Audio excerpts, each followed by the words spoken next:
Hey there kids, it's me, MrCreepyPasta, and before we get started on tonight's story, I'm going to let you know about tonight's author. Tonight's author is T.W. Grimm. I'm pretty sure you guys have seen him before because you guys have probably listened to more episodes of Bonesaw Vic's Cryptozoological Gardens. Well, good news if you have listened to those, because you can always learn about more and find out more about Cryptozoological Gardens from Bonesaw Vic and from T.W. Grimm himself. Bonesaw Vic's Cryptozoological Gardens is available now on Amazon. It's available on digital and paperback, so if you guys like keeping physical copies of Creepypasta books like I do, it's great news for you guys. Take a look in the description down below, and you can find a link to the Amazon purchase page. Get yourself a copy, and listen along. And now, on to tonight's story.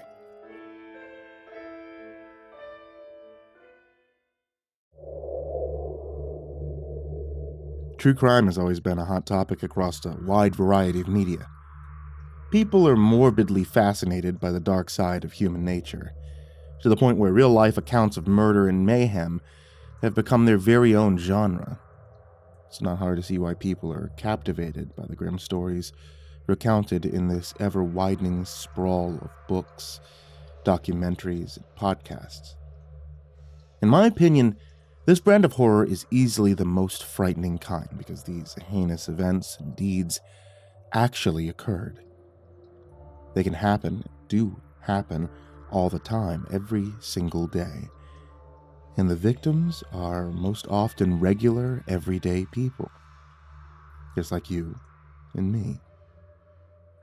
True crime is, by turns, shocking, lurid, and tantalizing entertainment. However, I can assure you it's a lot different when you become personally involved in one of these unsavory tales of madness and death. Let me start from the beginning. Kaz and I were on the midnight shift at the time, which meant that we were working in the other wing. In my opinion, the other wing was hands down the scariest place to work in the whole zoo. No doubt about it. It housed a vampire, a succubus, which is a demonic entity that... it's kind of like a vampire, but much, much worse. A putrid zombie and an 800-year-old skinwalker who was completely off his rocker on psychedelics most of the time. But to me, the most tragically frightening entity in that wing was the poltergeist. Now, her name was Catherine. When she was just 7 years old, Catherine was murdered in the drawing room of her own home. She was decapitated and left to bleed on the floor by an unknown assailant. Catherine's murder was never solved, and she became yet another obscure footnote in the big book of human misery. Tragedy struck yet again after her death. Through the fault of her own, her grief and fury doomed the poor thing to an eternal existence as a poltergeist.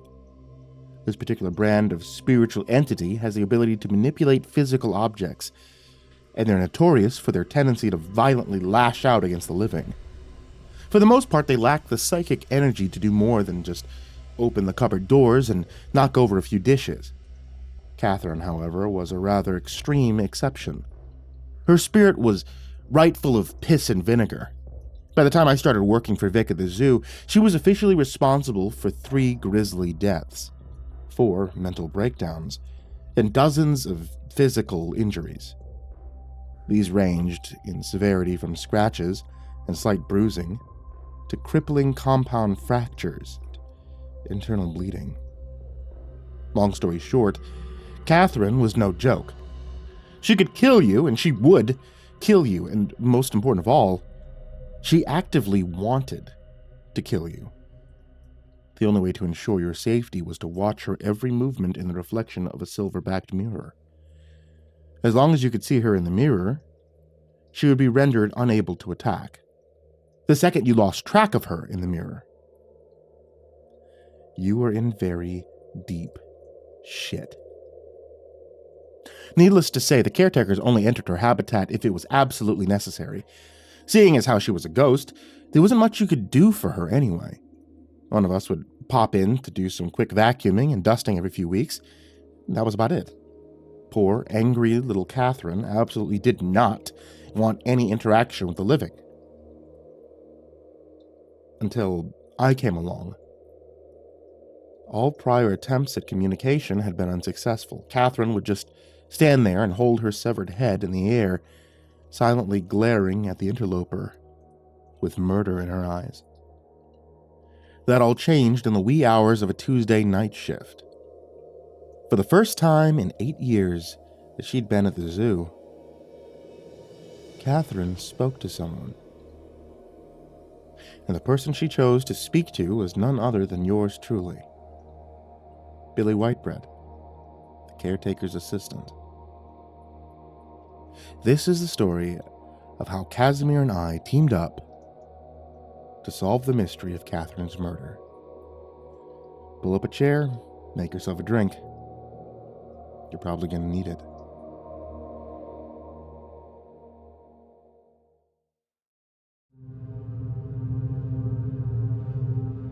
The whole thing started because I was volunteered, against my will, to clean up her habitat by Kaz, who was in a particularly bad mood that night. He peered through the observation window and grunted, "Go fetch a feather duster and the vacuum from the supply closet. Her habitat is filthy. I can barely even see through the glass." I snapped, "Oh, fuck that shit," and started whining about how it wasn't fair. It was obvious no one had bothered to do it since the last time Kaz and I had been on the midnight shift. All the horizontal surfaces were covered in a noticeable layer of furry-looking dust. "Many things in life are not fair," Kaz said, in a condescending tone.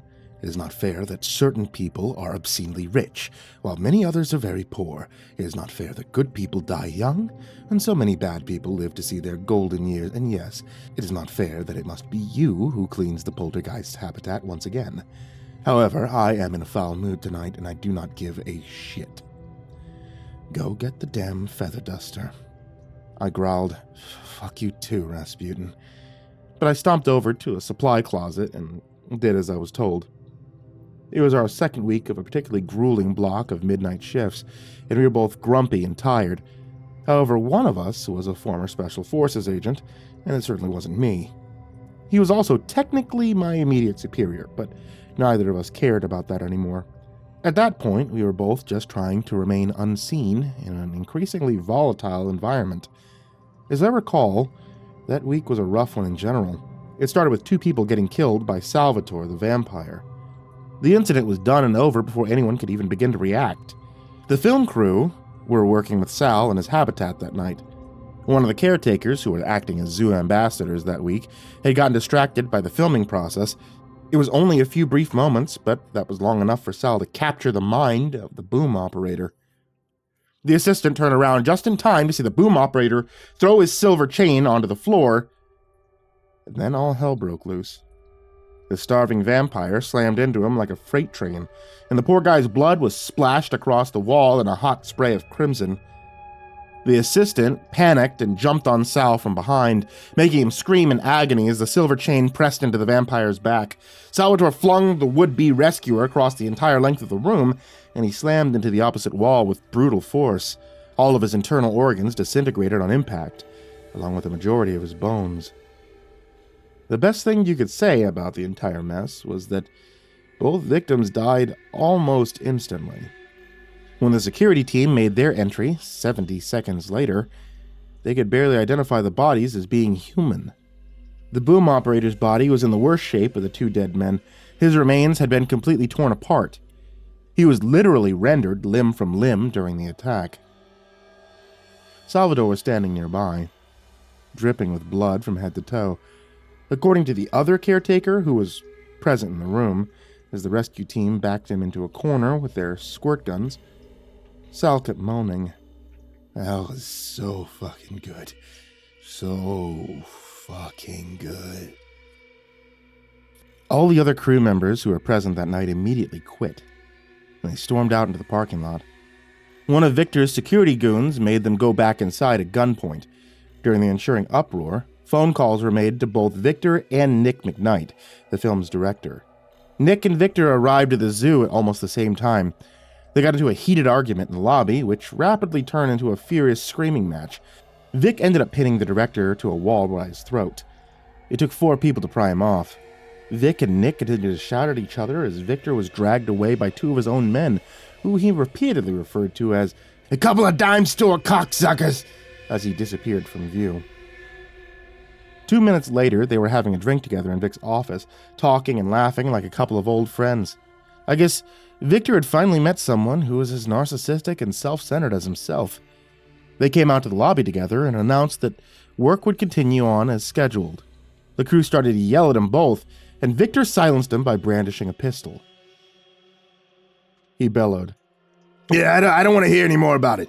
You people better shut the hell up and quit your fucking belly aching, you got it? Get your bitch asses back in there right now. Get back in there, make my fucking movie, dipshits, right now."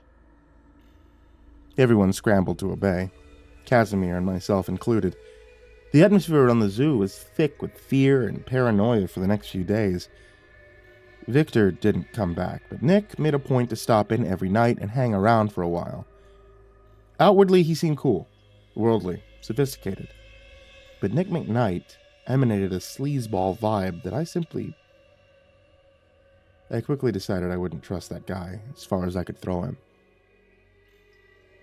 He was a golden snake in the grass, a silver-tongued son of a bitch with zero empathy for his fellow human beings. Long story short, everyone was in a bad mood that week, including Casimir. This state of affairs was pretty much normal for Kaz, though. He was in dour humor more often than not, regardless of what was happening around him. And tonight, he was also being something of a bossy fuckhead to boot. Not a good combo, to say the least. I came back from the supply room with a feather duster under my arm and the vacuum dragging along behind me. I steeled myself for a crusty response, and I sighed. "Hey, Kaz, can I borrow your mirror? Mine was in my utility belt when I came in tonight. Seems to have gone missing." Kaz rolled his eyes at me. He shoved his mirror into my hands and rumbled, "It is not my responsibility to ensure you are properly equipped. Where did it go?" I snorted. "If I knew where it went, it wouldn't be missing, would it? Stop being such a dick. Do you want to volunteer to go in yourself? Then you wouldn't have to part with your precious mirror." "I am tired," Kaz muttered. "I am tired of monsters, tired of Victor, tired of the film crew, and I am also growing tired of Billy Whitebread. I'm tired of everything." I snapped, "You know what, man? I'm also tired. That's right, it isn't just you, my man. I'm tired. I'm stressed out like a motherfucker, and I've really been regretting some of my recent life choices. So let's play nice and just, try to get through another night of babysitting the fucking ghouls." Kaz stepped back and said, "I think you should resume your habit of smoking marijuana. You seem very tense." I pointedly ignored him and punched in the door code. The pneumatic bolts drew back with a high-pitched whirring sound, followed by a series of dull clunks as they slid back in sequence. I gave myself a moment to prepare for what was waiting on the other side of the door. Try as I might, I couldn't seem to get used to Catherine and her... Well, it was mostly the fact that she carried her own head around like a basketball. I guess it was bad enough that her neck ended in a stump, but poor Catherine's head wasn't missing.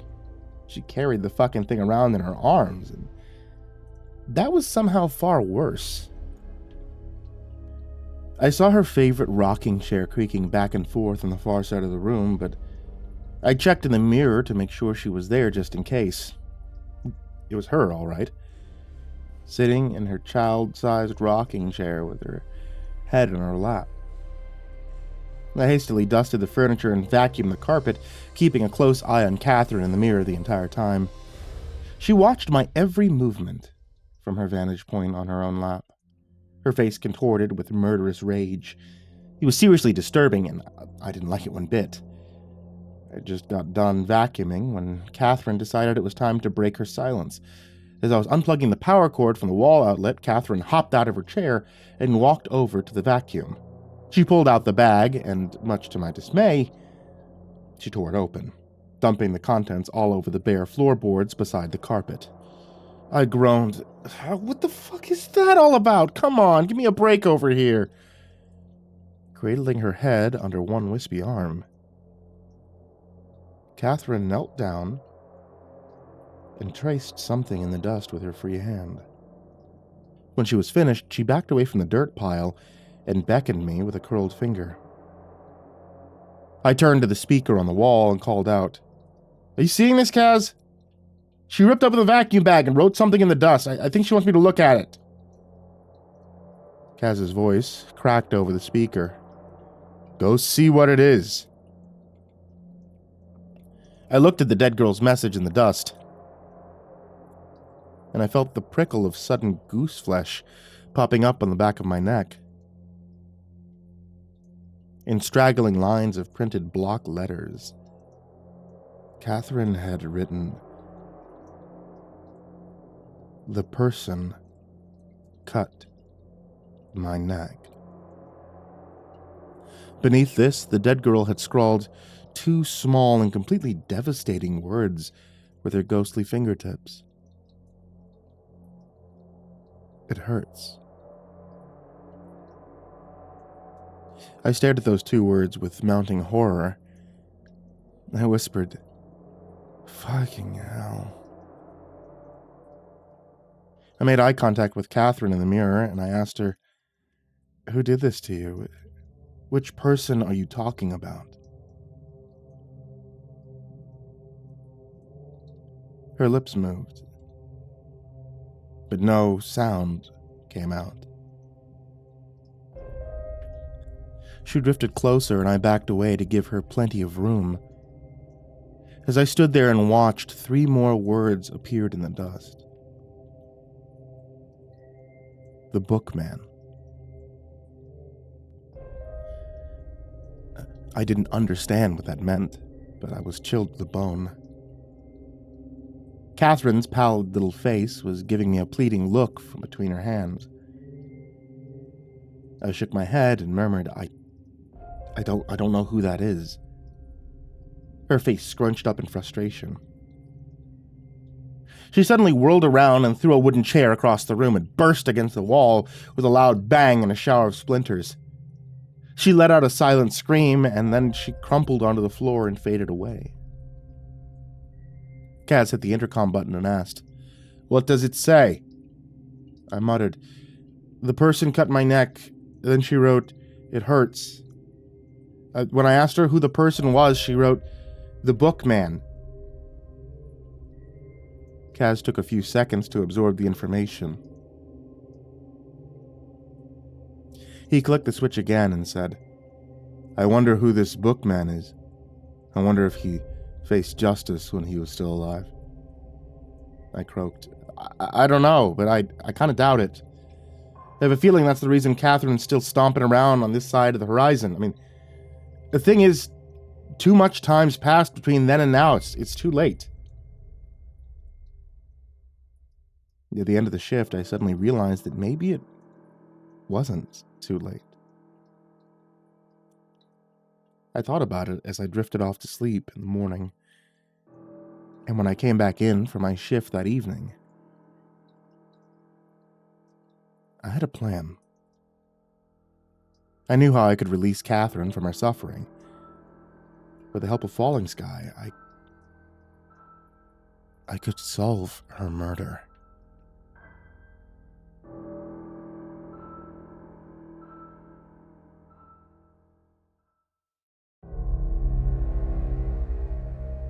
Kaz was unimpressed by my plan.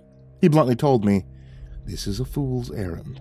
Even if you identify her killer, what will happen then? Are you going to have him arrested? He is long in his grave. The police cannot put handcuffs on a spirit.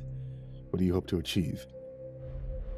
I ran my hands through my hair and sighed. Well, I hope it'll put her at peace. I think she needs someone from the land of the living to recognize these awful things that happened to her, and she needs someone to name this sick fuck who did it. Even the Bookman can't be punished. I mean, someone needs to know his name, you know? You get what I mean? She deserves that much, doesn't she? So does he, even if they're both already gone. Kaz had a sour expression on his face, but I could see that my large Russian friend had understood me just fine. He crossed his arms over his chest and said, "If you feel you must do this thing, I will not stop you. Only one of us can enter the habitat at a time, so I will keep watch from the window. Do as you like, but I will never set foot in the spirit world again. Not until my last breath passes my lips. I nodded and said, "Fair enough, big fella. The film crew is supposed to be over in the aviary wing tonight, so we shouldn't have any interruptions. If someone does come around, just act like you're an angry Soviet bastard and glare at them until they go away. Just be yourself." I found Falling Sky over on the far side of his habitat. He was beating the shit out of a cactus with a war club. He grinned at me, sweat rolling down his chest from exertion, and he waved the club in the air. He panted, "I like to keep my skills sharp." He took a few swings at the cactus, which had been left in a broken state from the onslaught of his club. The skinwalker dropped the club in the sand and asked, "What brings you here tonight, little brother? You have a troubled look on your face. I mean, you always look troubled, but you look even more troubled tonight than usual." I asked him, "Do you know about Catherine? Her habitat's just like a few doors down from yours." Falling Sky gave me a somber nod. "Yes, of course. She's an angry soul who cannot find her way to the spirit world. It's very tragic. Life is often cruel. So is death." I let out a deep sigh and said, "Well, she kind of asked me to solve her murder last night. I mean, in a roundabout way. I don't think she can talk. Anyway, this is definitely a cold case situation, but I got this crazy idea how it might be possible to figure it out. So, her killer is definitely dead by now, right? I mean, as long as this guy didn't become a restless spirit himself, he's probably kicking around somewhere in the spirit world. Technically, it could be possible to go there and find him." Falling Sky raised an eyebrow at this, and he chuckled. "The spirit world is bigger than you can imagine. It contains everyone and everything that's ever lived beneath the sky. You could wander for 200 years and never find this man. Don't even know his name." I scoffed at his negativity and countered, "Well, I know Catherine's name for him. She called him the Bookman. I mean, it's a start, right?" The skinwalker gave me a patronizing smile. He patted my shoulder and said, "That depends heavily on two things. One, if you could fully open your mind, and two, if the universe deems you worthy of a helping hand. There are many billions of spirits on the other side. It would be like searching for a single leaf in a vast forest." I rubbed my temples and grunted. She told me it still hurts. 100 and some odd years later, and it still hurts. Every day, every night, every single second. For over a century. That really got under my skin, I can't stop thinking about it. This guy, he needs to be brought to justice. However it may play out in the end, it doesn't matter. We have to try. "Sounds like you're speaking for the both of us," Falling Sky noted in a dry tone. "I think perhaps you can only speak for yourself." I closed my eyes and massaged my temples again. I was getting a headache. I muttered, "What else are you doing right now? You're gonna go smack the shit out of another cactus with your war club?"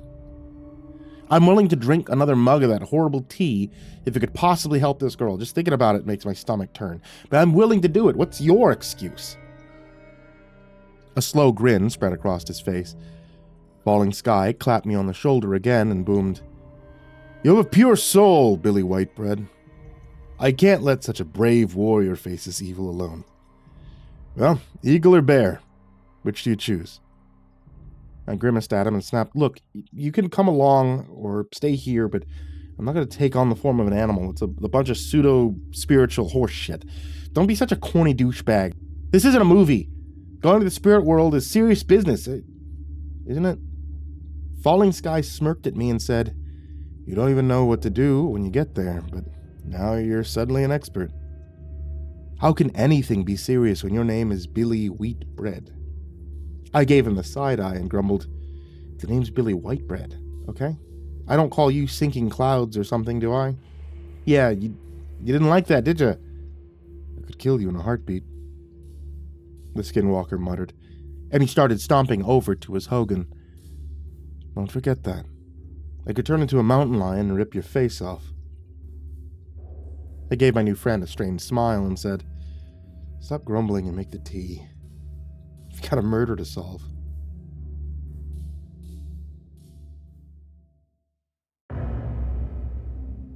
The tea was just as awful as the first time. I squirmed and gagged and wiped tears from my eyes, but in the end I managed to keep it down. The habitat fell away into a thick rolling mist. We had arrived.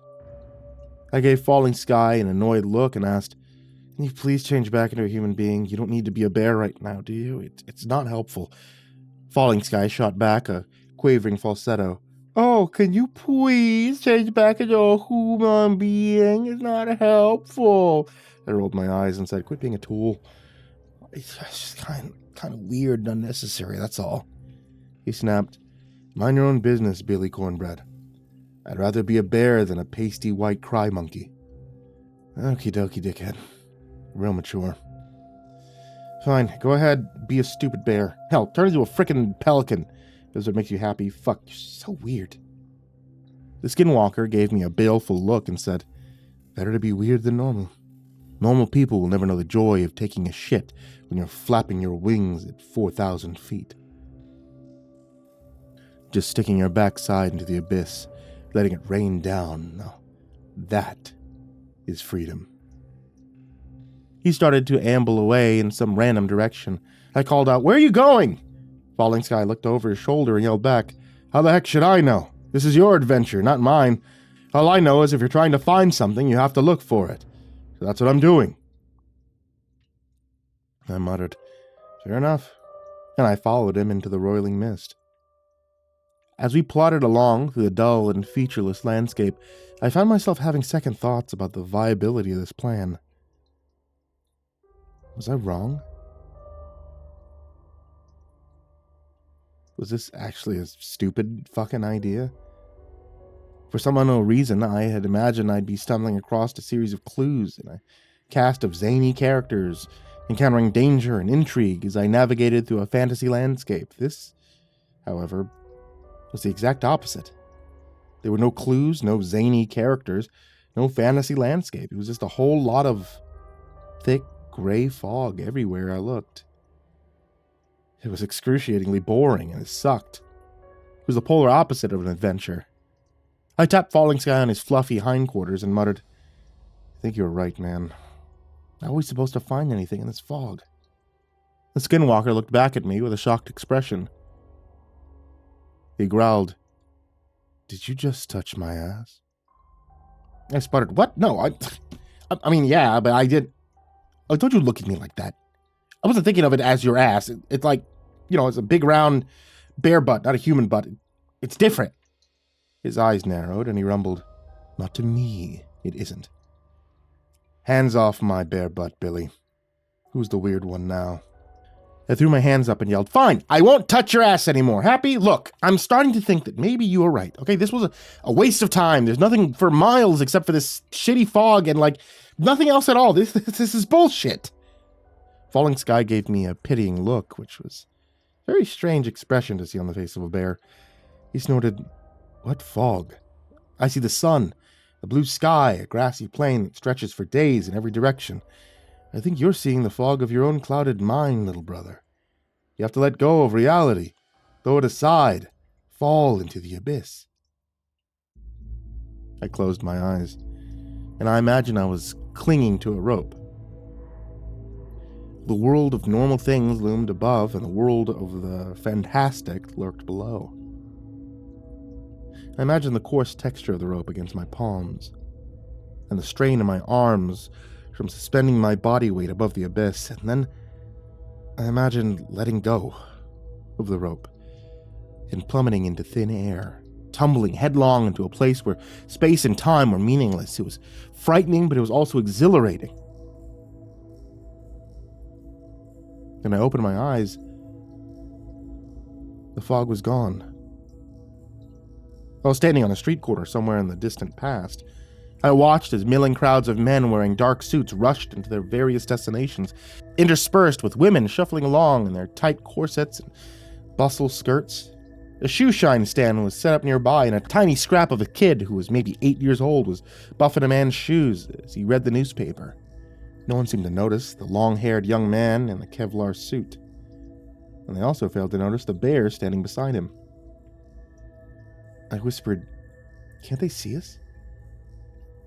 Are we invisible?"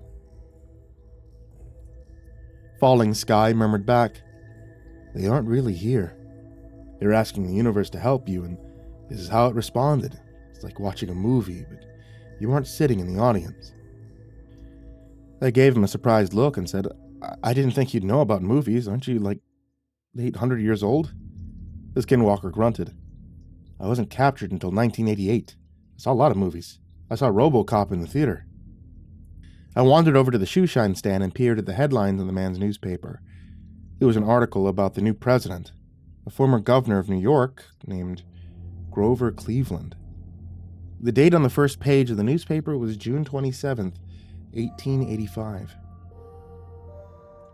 I looked back at Falling Sky, and he shouted to be heard over the clamor of an approaching streetcar. I hollered, "I'm pretty sure this is my city, but it's over 100 years in the past. I think I recognize that building down the street. Still standing there now in the present time." The man sitting in the shoeshine chair lowered his newspaper, revealing a sunken-eyed man sporting a top hat and a heavy mustache. His eyes were watery and bloodshot. He folded the paper in his lap and said, "I would originally wish you a good day, sir, but I'm afraid I have no good wishes to give on this horrible day. I put my only child into the ground this morning. She now lies in the cemetery down at St. Michael's Church."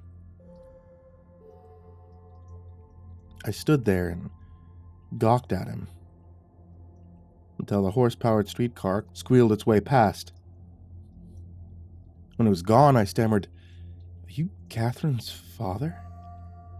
"I am," he replied in a weary tone. "She was murdered in my home. Now they suspect it was I who carried out this terrible deed. I'm innocent. My heart can take no more. These are my last moments on this earth." The shoeshine boy chirped, "All done, mister," and Catherine's father handed him a few coins. He slowly rose to his feet and turned to look at me, his face drawn into a grimace of unbearable heartache. He murmured, "Must find the fiend who killed her, and must put him to justice, I beg you, sir. Release my angel from her suffering." I gripped his arm and gently asked, "Do you have any idea who could have done this? Do you remember anything that could help me find this guy?" He leaned closer and whispered, "Mark my words, sir. Beware any man who believes he is pure." Catherine's father abruptly shuffled across the street, a broken human being with no desire to continue. I watched as he started talking to a beat cop who was standing on the opposite corner. His voice was drowned out by the approach of another oncoming streetcar, but the cop started to look alarmed by his words. Just before the streetcar passed between us, the grieving man pulled a revolver out of his coat, and he put the barrel against his temple. I screamed, "Don't do it!" But I was over 100 years too late. I was witnessing an event from the forgotten past, and there was nothing I could do to stop it. I heard the shot, followed by a volley of horrified shrieks from the witnesses. When the streetcar passed out of view, Catherine's dad was lying in a pool of blood. The cop was looking down at him with a shocked expression on his broad, ruddy face. I jogged across the street and waved my hands to get his attention. I asked him, "What did he say before he pulled the trigger?" A very strange thing happened as soon as I spoke to the beat cop. As soon as he heard my voice, he appeared to step out of the scene, for lack of a better description, and his facial expression turned neutral. It was pretty jarring. At a family Christmas gathering many years ago, I sat down with the kids and tried to play one of these newfangled modern video games. My interactions with the non-playable characters reminded me strongly of the beat cop. The way the characters just stopped what they were doing and focused on me was unnervingly similar. The cop answered in a neutral tone. He said he was innocent, sir, and then he said something about a wolf who dressed as a shepherd. I didn't catch it all because of the streetcar. I mumbled, "Thank you." "Okay," and started to turn away. I paused, and then I turned back to the cop and asked, Hey, this might sound really strange, but are you real? Like, is everyone here a ghost? Or is it me who's the ghost?" He softly answered, "We are all destined to become ghosts, sir. The prophecy begins the moment we're born. It's only a question of how quickly we'll get there."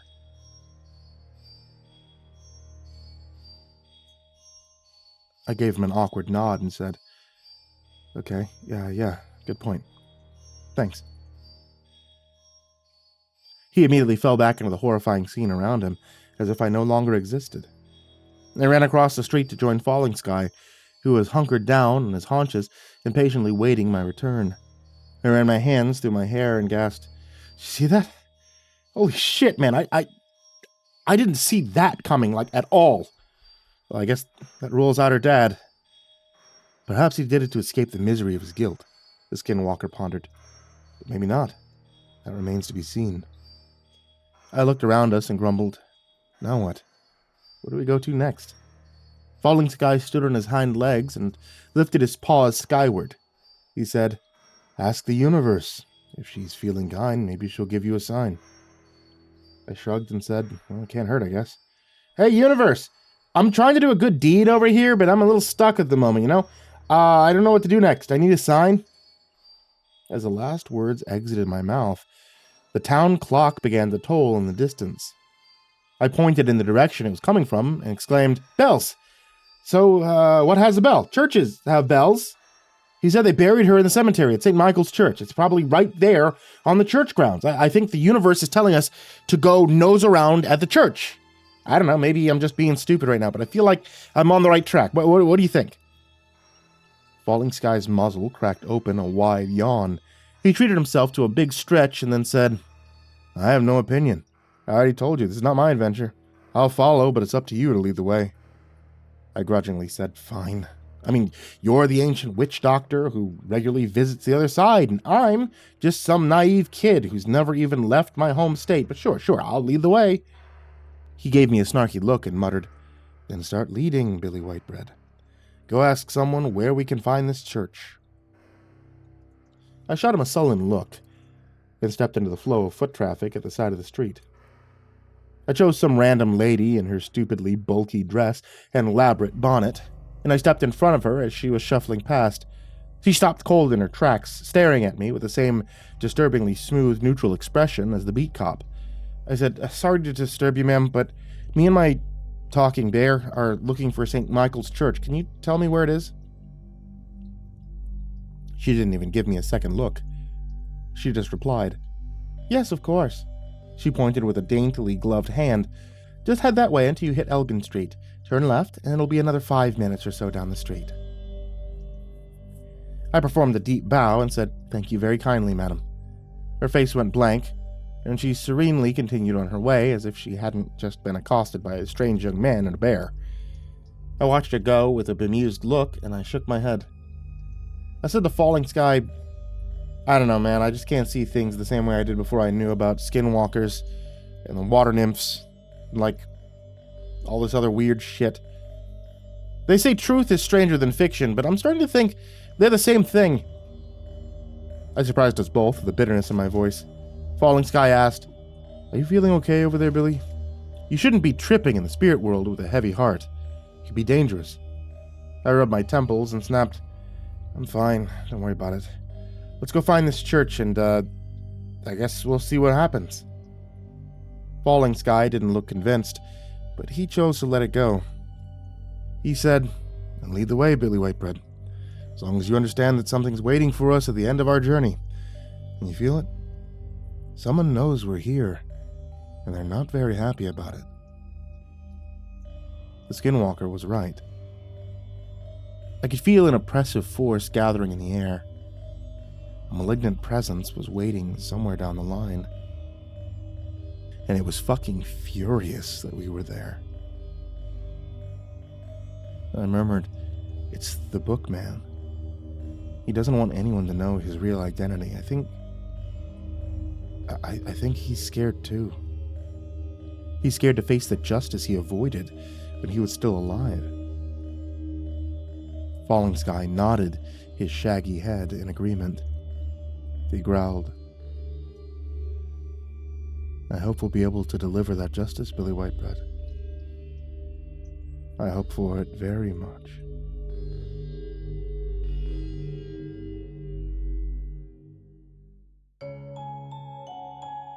Hey, it's summertime, which means that if you guys want to beat the heat, and man, does it keep getting hotter and hotter, check out etsy.com/shop/ivorymonocletea. You can always get yourself a little bit of iced tea from there.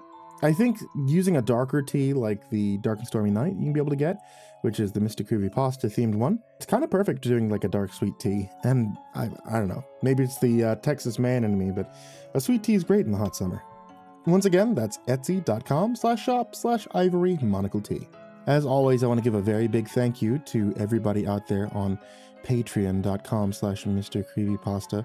A very, very big thank you to everybody there, and to especially Jordan Humble, Diana Kraus, King Crab, Calcifer420, Veronica Lynn Lopez, Marlon Chavez, Azazel66603, Ethan Leon, Polaris Prospect X, Blake Rattler, Viceroy Scorn, Samara Lynn, Disciple, SullyMan, Brandon Mendoza, BrimstonePandemonium, Caltuna, William Wellington, Scruffy the Janitor, Brenna Crow, LaQueda, Canizales, Smiley the Psychotic, Dante Kinkade, SimbasBloodyMojo, CursepoxPrimarch, M, Jenna's Pet, Clonable, J. Kieran, Mike, himbojerry, Crusader Chocobo, Remember the Sun, Estadine, Hour Minute Second Time, Seclude, Salty Surprise, Red Shadowcat, Turtleman, Mr. Marcus Blitz, Voice of Sand, Phicomel, Melted Lake, Tolly Sue, Croconut 509, Stricken, Freddy Krueger, Hades Nephew, Tommy Walters, Acid System, Sky Harbor, Nico Kyle, Tristan Pelton, Ball Arms the Rat, The Ginger Bros, Daniel Polson, and Corey Kinchin. To all of you guys there, everybody who's down in the description, and everybody who can just give $1, I want to say thank you to you guys. You guys are the best. I love all of you, not just for supporting me, but for listening, for enjoying, and for always being there.